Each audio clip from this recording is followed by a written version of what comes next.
पूनावाला फिनकोप के क्वार्टर 4 के रिजल्ट का एनालिसिस करने से पहले एक बार ये जान लेते हैं कि मैनेजमेंट की तरफ से लेटेस्ट क्या कमेंटरी थी अपने बिजनेस को ग्रोथ कराने के पर्सपेक्टिव से। तो आपको याद होगा अराउंड अराउंड 1.5 साल पहले पूनावाला फिनकोप की मैनेजमेंट चेंज हुई थी बिकॉज़ एक क्वार्टर के अंदर लगभग 900 करोड़ रुपीस का एनपी बुक हुआ था। उस टाइम पे जब नई मैनेजमेंट आई थी, तो उन्होंने पुरानी जो खराब बुक थी उसको क्लीन किया था और लगभग 900 करोड़ रुपीस का यहाँ पे यू कैन से एनपी बुक किया था। एंड जो नई मैनेजमेंट आई थी वो एचडीएफसी बैंक की जो लाइक मिड मैनेजमेंट थी, यू कैन से पूनावाला फिनकोप में आके वो टॉप मैनेजर यहाँ पे अपना काम करना स्टार्ट किया था। तो वन टाइम उन लोगों ने अच्छा खासा एनपीए स्टार्ट किया था और टिल दैट टाइम पुनावाला फिनकोप का क्या कांसेप्ट था, ये लोग डिजिटली लोन डिसबर्स करना चाह रहे थे। फिजिकल ब्रांच इनका एक्सपेंसिव उतना अच्छा खासा नहीं था। पर जैसे ही एचडीएफसी बैंक की जो मैनेजमेंट यहाँ पे आई पुनावाला फिनकोप के अंदर, तो उन लोगों ने क्या किया, उन लोगों ने फोकस किया कि हम लोग फिजिकली हमारे ब्रांचेज ओपन करना चाहेंगे और उन लोगों ने अच्छा खासा यू कैन से मल्टीपल प्रोडक्ट्स यहाँ पे स्टार्ट डिलीवर करना स्टार्ट किया। लाइक यू कैन से प्राइम लोन वाला पार्ट हो गया, आपका यू कैन से गोल्ड लोन वाला पार्ट हो गया, एजुकेशन लोन वाला पार्ट हो गया। मतलब 5 से 6 वर्टिकल लोगों ने स्टार्ट करे और फिजिकल ब्रांचेज के थ्रू पेनिट्रेट करना स्टार्ट किया। एंड उन लोगों ने बिल्कुल अच्छा गाइडेंस भी दिया अपने बिजनेस ग्रोथ को पर्सपेक्टिव से कि हम लोग अपकमिंग ईयर्स के अंदर अराउंड अराउंड लगभग 35 से 40% से हमारा लोन बुक को ग्रोथ करेंगे। एंड साथ में जो एसेट क्वालिटी खराब हो रखी थी, मैनेजमेंट की गाइडेंस थी कि हमारी जो एसेट क्वालिटी खराब सॉरी जो खराब हो रखी है, उसको हम लोग अच्छे से इम्प्रूव भी करने की कोशिश करेंगे। तो एज़ सच मैंने एक आपको क्रिस्प देने की कोशिश करी है कि पूनावाला फिनकोप का लाइक शुरुआत में यू कैन से किस तरह से मैनेजमेंट चेंज हुआ था, जो एनपीए बड़ा सारा बुक हुआ था, उसको कैसे इन लोगों ने कंट्रोल करना स्टार्ट किया एंड साथ में ही लोन बुक को ग्रोथ को लेके क्या गाइडेंस था।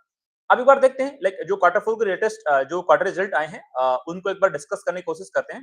तो कंपनी की तरफ से जो इन्वेस्टर प्रेजेंटेशन आई है, एक बार उसको अच्छे से गो थ्रू करने की कोशिश करते हैं। उसके अंदर जो सारे लाइक इवन से बिजनेस को परफॉर्म करने के अराउंड जितने भी मैट्रिक्स हैं, किसी एनबीएफसी को एनालिसिस करने के लिए, उन सारे मैट्रिक्स को एक बार हम लोग कोशिश करेंगे एंड साथ में जो इनका गाइडेंस था, उसे एक बार कंपेयर करने की कोशिश करेंगे। तो आई थिंक मेरी स्क्रीन क्लियरली आप लोगों को तो यहाँ पे दिखाई दे रही होगी। तो फर्स्टली बात कर लेते हैं यू कैन से एसेट क्वालिटी के बारे में बिकॉज़ जैसे हमारा लाइक यू कैन से मल्टीपल सेशन के अंदर मल्टीपल वीडियोस के अंदर मैंने डिस्कस किया है कि किसी एनबीएफसी या बैंक के पर्सपेक्टिव से सबसे इंपॉर्टेंट मैट्रिक होता है कि उसकी asset quality Q on Q basis पे इधर स्टेबल फेज में होनी चाहिए या फिर इंप्रूवमेंट फेज के अंदर होनी चाहिए। तो बात करें पूनावाला फिनकॉर्प के पर्सपेक्टिव से, तो इनका जो ग्रॉस एनपीए है वो क्यू ऑन क्यू बेसिस पे 7 बेसिस पॉइंट पे यहाँ पे इंप्रूवमेंट फेज के अंदर दिखाई दे रहा है। अच्छी बात है, लास्ट वाले क्वार्टर के अंदर भी इनका एसेट क्वालिटी इंप्रूव हुआ था क्यू ऑन क्यू बेसिस पे। इसका मतलब एसेट क्वालिटी के पर्सपेक्टिव से ये वाली एनबीएफसी यहाँ पे सही डायरेक्शन में जाती हुई दिखाई दे रही है। अब बात करते हैं कि एसेट क्वालिटी इनकी अच्छी है, तो इनकी जो लोन बुक की ग्रोथ रेट है वो किस डायरेक्शन में जा रही है। तो इनकी जो लोन बुक है वही यहाँ पे लगभग 69% से यहाँ पे ग्रोथ होती हुई दिखाई दे रही है। बट क्यूनक्यू बेसिस पे इनकी लोन बुक की ग्रोथ यहाँ पे लगभग 9.7% के आसपास में है। लास्ट वाले क्वार्टर के अंदर भी इनकी क्यूनक्यू बेसिस पे लोन बुक यहाँ पे लगभग 9-10% के आसपास में ग्रोथ हुई थी। मतलब क्यूनक्यू बेसिस पे लगभग 9% 10% के आसपास में लोन बुक को ग्रो कराओगे तो ईयर ऑन ईयर लगभग आप अराउंड अराउंड 40% के आसपास में लोन बुक को ग्रो यहाँ पे करा सकते हो। बट गिवन द कंडीशन आपकी एसेट क्वालिटी यहाँ पे स्टेबल होनी चाहिए, उसके अंदर खराबी नहीं आनी चाहिए। अब बात करते हैं लाइक बाकी के पैरामीटर्स के बारे में। तो यदि बात करें रिटर्न ऑन एसेट्स के पर्सपेक्टिव से, तो इनका जो रिटर्न ऑन एसेट है वो भी यहाँ पे क्यू बेसिस पे इंप्रूव हुआ है एंड साथ में वाई ऑन वाई लाइक इनका रिटर्न ऑन एसेट यहाँ पे लगभग 103 बेसिस पॉइंट से यहाँ पे इंप्रूव हुआ है। आज से 1 साल पहले इसका जो रिटर्न ऑन एसेट था यहाँ पे 1% से नीचे हुआ करता था। वो थोड़ा नेगेटिव कह सकते हैं किसी एनबीएफसी के लिए, बिकॉज़ 1% से नीचे का रिटर्न ऑन एसेट यहाँ पे अच्छी कंसिडर डिलीवरेबल नहीं दिखाई देता है एनबीएफसी या बैंक के लिए। तो उसके अंदर भी अच्छा खासा इंप्रूवमेंट दिखाई दे रहा है। बात करें प्रॉफिटेबिलिटी के पर्सपेक्टिव से, तो इनका जो प्रॉफिट है वो यहाँ पे वाई ऑन वाई लगभग 69.60% के आसपास में ग्रोथ होता हुआ दिखाई दिया है। एंड बात करें कैपिटल एडिक्वेसी रेशियो के बारे में, वो भी यहाँ पे लगभग हेल्दी दिखाई दे रहा है 17% के आसपास में। लाइक जो भी आरबीआई की गाइडलाइन होती है कि अबव 15% होना चाहिए, उसके आसपास दिखाई दे रहा है। एंड एक और इंपॉर्टेंट चीज की बारे में बात करते हैं, लाइक पूनावाला फिनकॉर्प की जो टोटल लोन बुक है वो 100% सिक्योर्ड नहीं है। उसके अंदर जो सिक्योर्ड बुक का पार्ट है यहाँ पे केवल 54% पार्ट है जो यहाँ पे सिक्योर्ड बुक दिखाई देता है। अब तक हमने जो मैक्सिमम एनबीएफसीज को कवर किया था, उनके अंदर जो उनकी लोन बुक थी वहाँ पे 100% सिक्योर्ड बुक हुआ करती थी। एंड जब 100% सिक्योर्ड बुक होती है, तो वहाँ पे यू कैन से उस एनबीएफसी को एक better price to book ratio मिलता है, यू कैन से वैल्यूएशन के पर्सपेक्टिव से। एंड जहाँ पे थोड़ी you can say around 50-60% secured book होती है, वहाँ पे थोड़ा यू कैन से अदरवाइज यदि आपका बहुत बड़ा ग्रुप की बैकिंग है, लाइक आपका बजाज ग्रुप की बैकिंग है, चोला ग्रुप की बैकिंग है, या फिर आपका यू कैन से पूनावाला ग्रुप की बैकिंग है, फिर एल&टी ग्रुप की बैकिंग है, या फिर आपकी एचडीएफसी ग्रुप की बैकिंग है, तब तो अलग बात है। उस वाले केस के अंदर तो यदि आपको अच्छे ग्रुप की बैकिंग है, तो ऑब्वियसली आपको वैसे अच्छा खासा प्राइस टू रेशियो मिल जाएगा। बट नॉर्मली जो एनबीएफसी यहाँ पे जो यू कैन से उनकी लोन बुक के अंदर अराउंड 50% अनसिक्योर्ड पार्ट होता है, उनको यहाँ पे वैल्यूएशन में अच्छा खासा you can say price to ratio नहीं मिलता है। तो उसके बारे में हमने बात करी कि पूनावाला फिनकॉर्प का जो लोन बुक का पार्ट है उसके अंदर लगभग 54% पार्ट इनका सिक्योर्ड बुक है। एंड एक और चीज आपको याद होगा कि रिसेंट में इन लोगों ने लाइक एक अपना क्यूआईपी के थ्रू 2500 करोड़ रुपीस रेज करे थे। आई थिंक अप्रैल के मिड में ही रेज करे थे। एंड इन लोगों ने एक और क्यूआईपी रेज़ किया, क्यूआईपी से पैसा रेज़ किया था आपके अगस्त 2025 के अंदर। उस टाइम पे तो प्रमोटर्स ने अपना टॉप अप किया था, प्रमोटर्स ने यहाँ पे पैसा इन्फ्यूज़ किया था कंपनी के अंदर। तो मतलब यू कैन से मतलब जब से पूनावाला ग्रुप ने इस कंपनी को यू कैन से इसको पहले मैग्मा फिनकॉर्प बोलते थे। जब से पूनावाला ग्रुप ने इसको एक्वायर किया लगभग 2-3 साल पहले, उसके बाद में पूनावाला ग्रुप ने इस कंपनी के अंदर अच्छा खासा you can say capital infuse किया है। प्रमोटर ने भी इन्फ्यूज़ किया था और रिसेंट में क्यूआईपी भी हुआ था अप्रैल के महीने में आई थिंक 15-20 दिन पहले उसके अंदर भी इन लोगों ने 2500 करोड़ रुपीज़ रेज़ करे थे। इसका मतलब इन लोगों ने मल्टीपल यू कैन से आप कह सकते हो कि पैसा रेज़ किया है, तो रिटर्न ऑन इक्विटी तो इनका यहाँ पे आप कह सकते हो कि लाइक अभी भूल जाओ लाइक कि 15-20% का रिटर्न ऑन इक्विटी इनका डिलीवर हो जाए, ठीक है? विद टाइम जब प्रॉफिटेबिलिटी बढ़ने लग जाएगी like yearly 1000 crore 1500 crore rupees का प्रॉफिट ये लोग डिलीवर करने लग जाएँगे, उस टाइम पे इनकी return on equity like you can से 12-15% के आस-पास में डिलीवर हो सकती है। बट मैं देख रहा था पूरी प्रेजेंटेशन के अंदर कहीं रिटर्न ऑन इक्विटी का नाम ही नहीं है बिकॉज़ इतना ज़्यादा अमाउंट इन लोगों ने रेज़ किया है, कैपिटल रेज़ किया है, पैसा इन्फ्यूज़ किया है, तो ऑब्वियसली रिटर्न ऑन इक्विटी आपको यहाँ पे कम ही दिखाई देगा। तो हमने एक बेसिक पैरामीटर्स की बात करी कि एनबीएफसी यहाँ पे किस डायरेक्शन में जा रही है एंड साथ में मैनेजमेंट ने यहाँ पे गाइडेंस फिर से दिया है लाइक अपनी लोन बुक को अगेन लाइक नेक्स्ट कुछ कपल ऑफ इयर्स के लिए 35 से 40% से लोन बुक को ग्रोथ करने का गाइडेंस दिया है। ठीक है, अच्छी बात है, कोई दिक्कत नहीं है। एंड आपने देखा होगा इनका जो लेवरेज है, इनका लेवरेज बहुत ज्यादा हो चुका है, लाइक 4.7 के आसपास हो चुका है। तो अगेन इस लेवरेज को मेंटेन रखने के लिए मे बी अपकमिंग क्वार्टर्स के अंदर इसको इस एनबीएफसी को लेट से मे बी फिर से you can say capital raise करना पड़ सकता है।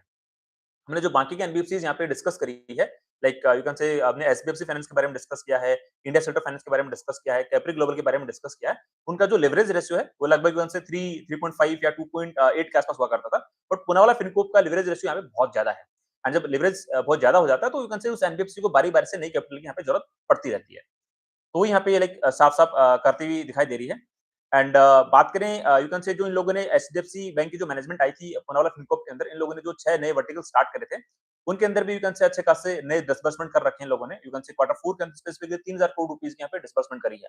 एंड जो टोटल डिसबर्समेंट हुआ उसके अंदर जो न्यू प्रोडक्ट्स है वो यहाँ पे लगभग 24% यहाँ पे कंट्रीब्यूट करते हुए दिखाई दिए हैं।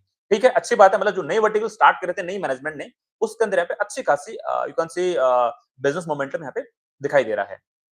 जो मैंने ऑलरेडी आपको बता दिया था लाइक इनका प्राइम पर्सनल लोन वाला पार्ट था, गोल्ड लोन का पार्ट था, कंज्यूमर ड्यूरेबल का पार्ट था, कमर्शियल व्हीकल लोन लोगों ने स्टार्ट किया था, एजुकेशन लोन यहाँ पे एजुकेशन वाला लोन यहाँ पे स्टार्ट किया गया था।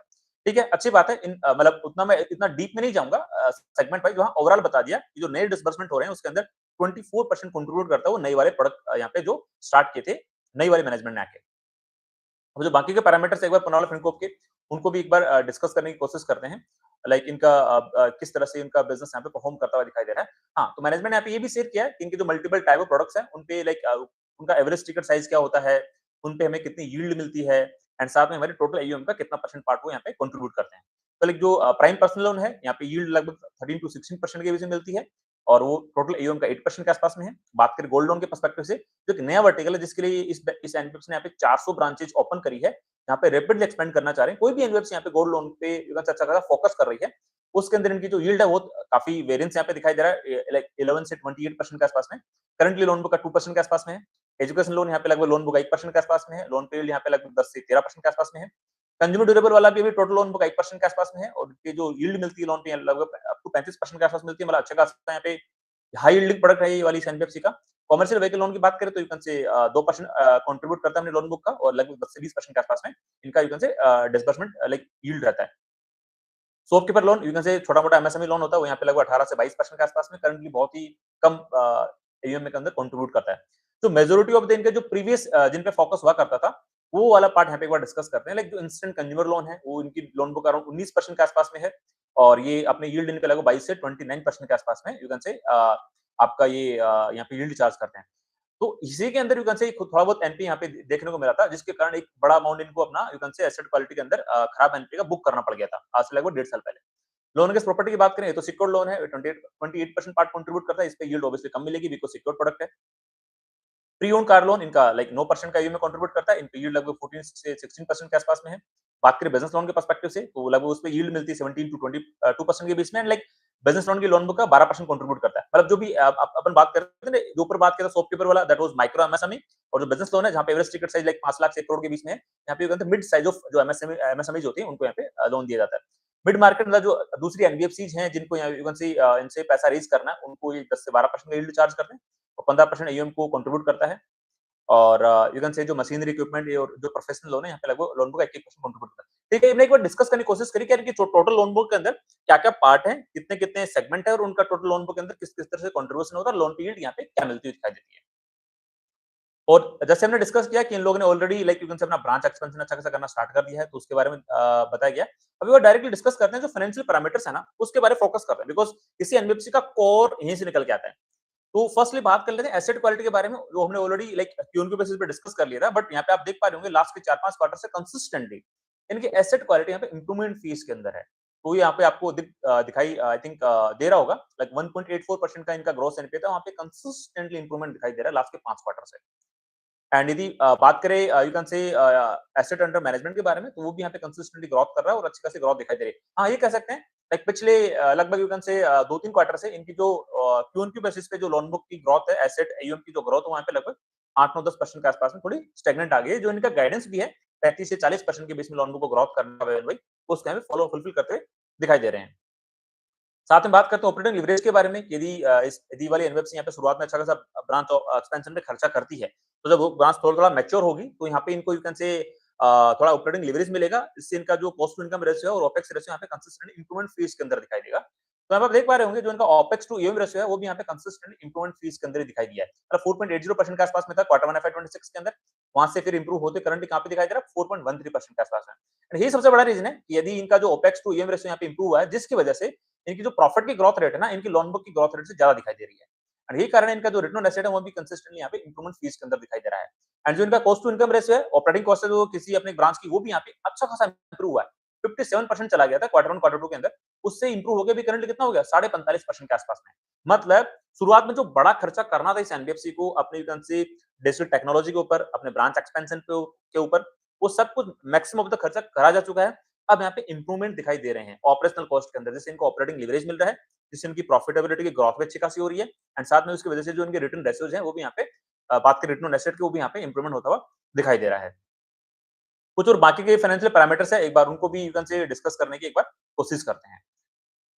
सो इनकी जो बोरोविंग कॉस्ट है वो भी यहाँ पे इंप्रूवमेंट फेज के अंदर दिखाई दे रही है। ऑल्दो इनकी जो बैकिंग है पूनावाला ग्रुप की बैकिंग है, तो इतने बड़े ग्रुप की जो बैकिंग होगी तो ऑब्वियसली आपकी जो कॉस्ट ऑफ बोरोविंग जो होगी वो उतनी ज्यादा नहीं होगी जो बाकी एनबीएफसीज की जो हमने देखी है। जैसे कैप्री ग्लोबल की कॉस्ट ऑफ बोरोविंग लगभग 10% के आसपास में थी, बट इस एनबीएफसी की जो कॉस्ट ऑफ बोरोविंग लगभग 7.63% के आसपास में आ चुकी है। तो ऑब्वियसली यहाँ पे फायदा तो मिलेगा ही मिलेगा यदि आपके पास बड़े ग्रुप की बैकिंग है, बड़ा ग्रुप का आपके पास नाम है, बजाज ग्रुप का नाम है, पूनावाला ग्रुप का नाम है, एल ग्रुप का नाम है, एचडीएफसी ग्रुप का नाम है, तो डेफिनेटली आपको यहाँ पे कॉस्ट ऑफ बोरोविंग के अंदर अच्छा खासा यहाँ पे फायदा मिलेगा उस ग्रुप के नाम का। तो यहाँ पे साफ-साफ मिलता हुआ दिखाई दे रहा है। और यदि बात करें इनका बाकी के पैरामीटर्स के बारे में, सो इनका बाकी के पैरामीटर्स और डिस्कस करने की कोशिश करते हैं। कुछ और यदि इम्पोर्टेंट, हाँ, इनकी जो यू कैन से जो क्रेडिट रेटिंग है वो भी यहाँ पे कंसिस्टेंटली यू कैन से अच्छी खासी यहाँ पे ट्रिपल स्टेबल क्रेडिट रेटिंग यदि केयर की तरफ से मिली हुई, that is great you can से क्रेडिट रेटिंग। तो डेफिनिटली इनका कॉस्ट ऑफ बोरोइंग वैसे ही कम हो जाएगा। हाँ, बिल्कुल मिलेगी इनको अच्छी खासी क्रेडिट रेटिंग बिकॉज़ ये अच्छे ग्रुप से बिलॉन्ग करती है।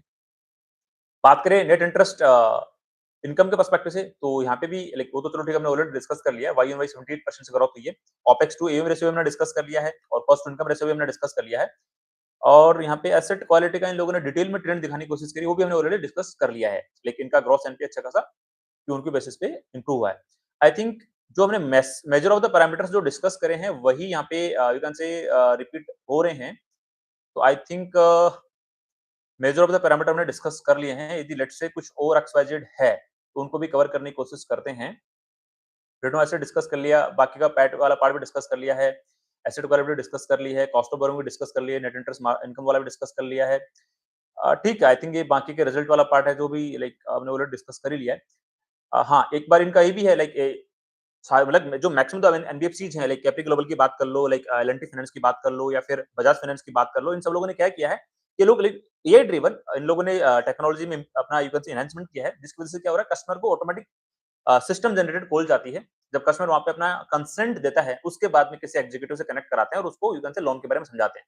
तो ये एक सारी एनबीएफसीज इस चीज को फॉलो कर रही हैं, जिससे इनको यू कैन से अपना सोर्सिंग करने में या फिर जो फर्स्ट पार्ट किसी एग्जीक्यूटिव को जाता है, किसी पर्सन को कॉलिंग करने का, वो वाला पार्ट इनका दूर हो जा रहा है।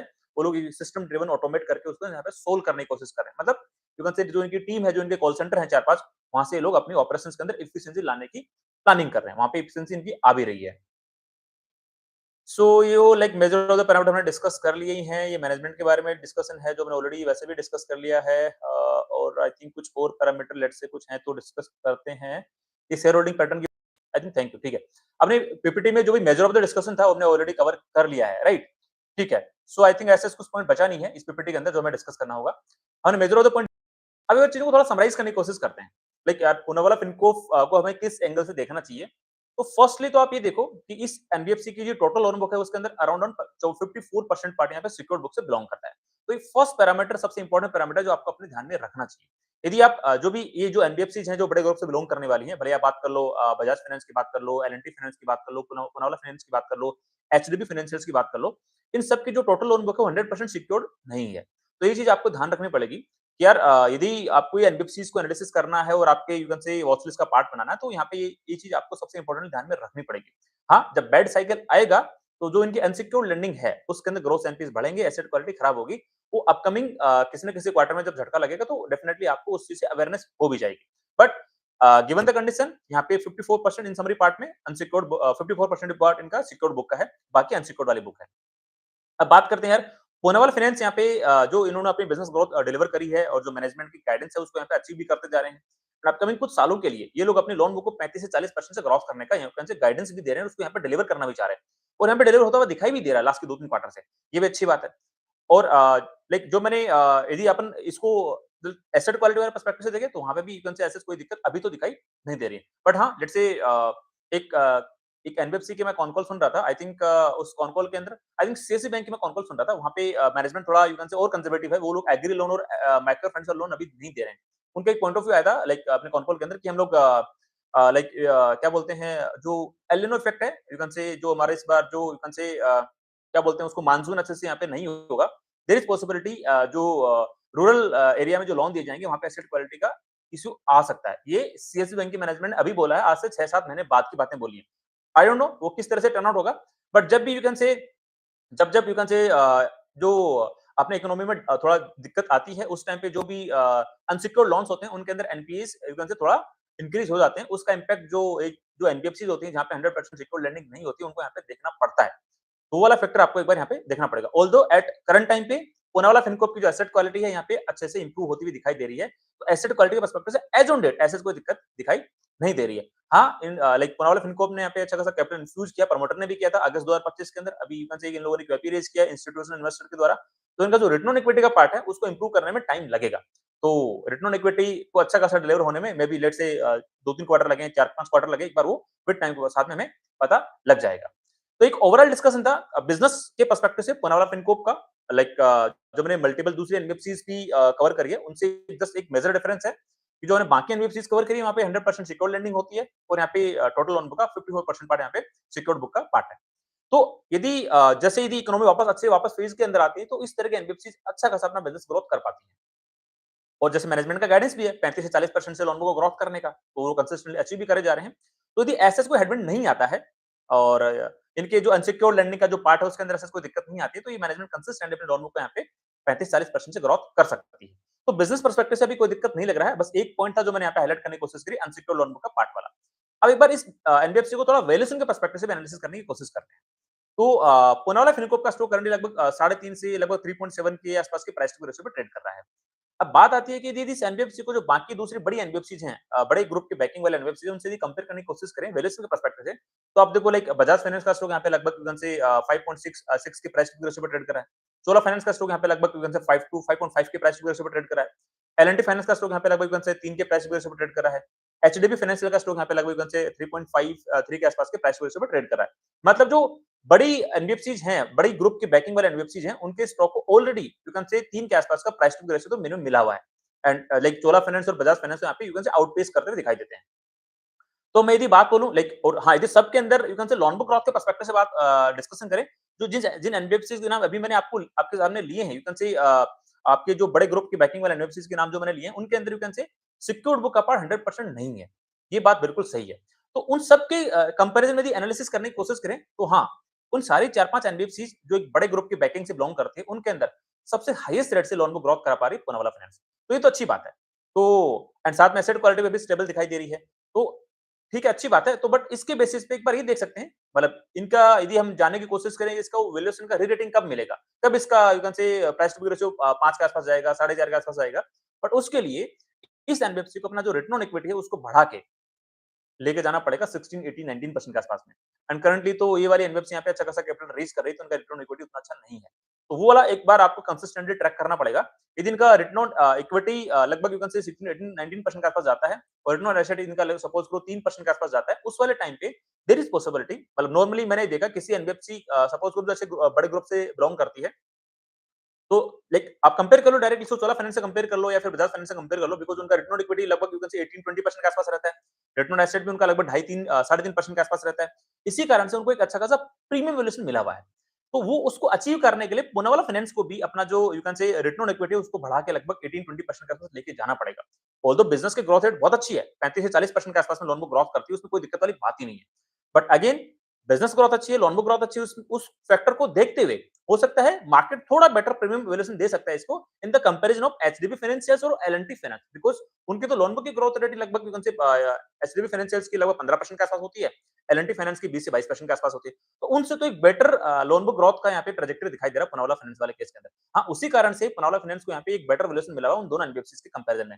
अब यदि कंपेयर करें इसको डायरेक्टली आपका चोला फाइनेंस से और आपका बजाज फाइनेंस से, तो वहाँ उस तक पहुँचने के लिए इनको इस एनबीएफसी को अपना रिटर्न ऑन इक्विटी अच्छा खासा डिलीवर करना पड़ेगा। यदि इनका रिटर्न ऑन इक्विटी अराउंड 20% के आसपास जाता है, उसी वाले केस के अंदर यहाँ पे हम लोग एक्सपेक्ट कर सकते हैं कि यहाँ पे इस कंपनी का जो स्टॉक है उसके वैल्यूएशन की री-रेटिंग पॉसिबल बन सकती है। 5 का प्राइस टू बुक रेशियो मिल सकता है, मे बी 6 का प्राइस टू बुक रेशियो मिल सकता है। बट अगेन उसके लिए कंसिस्टेंटली इनको 35 से 40% लोन बुक ग्रोथ डिलीवर करनी पड़ेगी।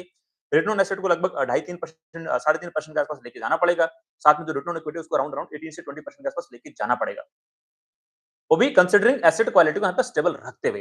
यदि सारी चीज़ें हो पाती है, मेरी जो एक्सपीरियंस बोलता है, जो जो मेरा स्किल सेट रहा है लास्ट के 8 इयर्स का जो मेरा एक्सपीरियंस रहा है, उसके बेसिस पे मैं आपको बताने की कोशिश कर रहा हूँ, यदि ऐसी चीज़ें होती हैं, उसके बाद एक पॉसिबिलिटी बनती है यहाँ पे यू कैन से वैल्यूएशन री-रेटिंग की होने की।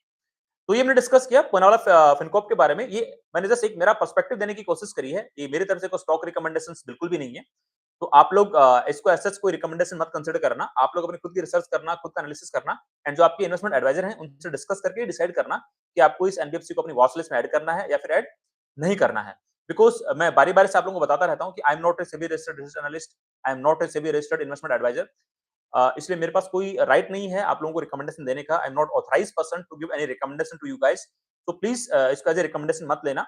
बस मेरा तो केवल इतना ही इंटेंट होता है कि मैं आप लोगों को इतना सिखा दूँ, इतना समझा दूँ कि आप लोग भी independently as a growth investor बन के आपके पोर्टफोलियो का डिसीजन खुद से ले सकें।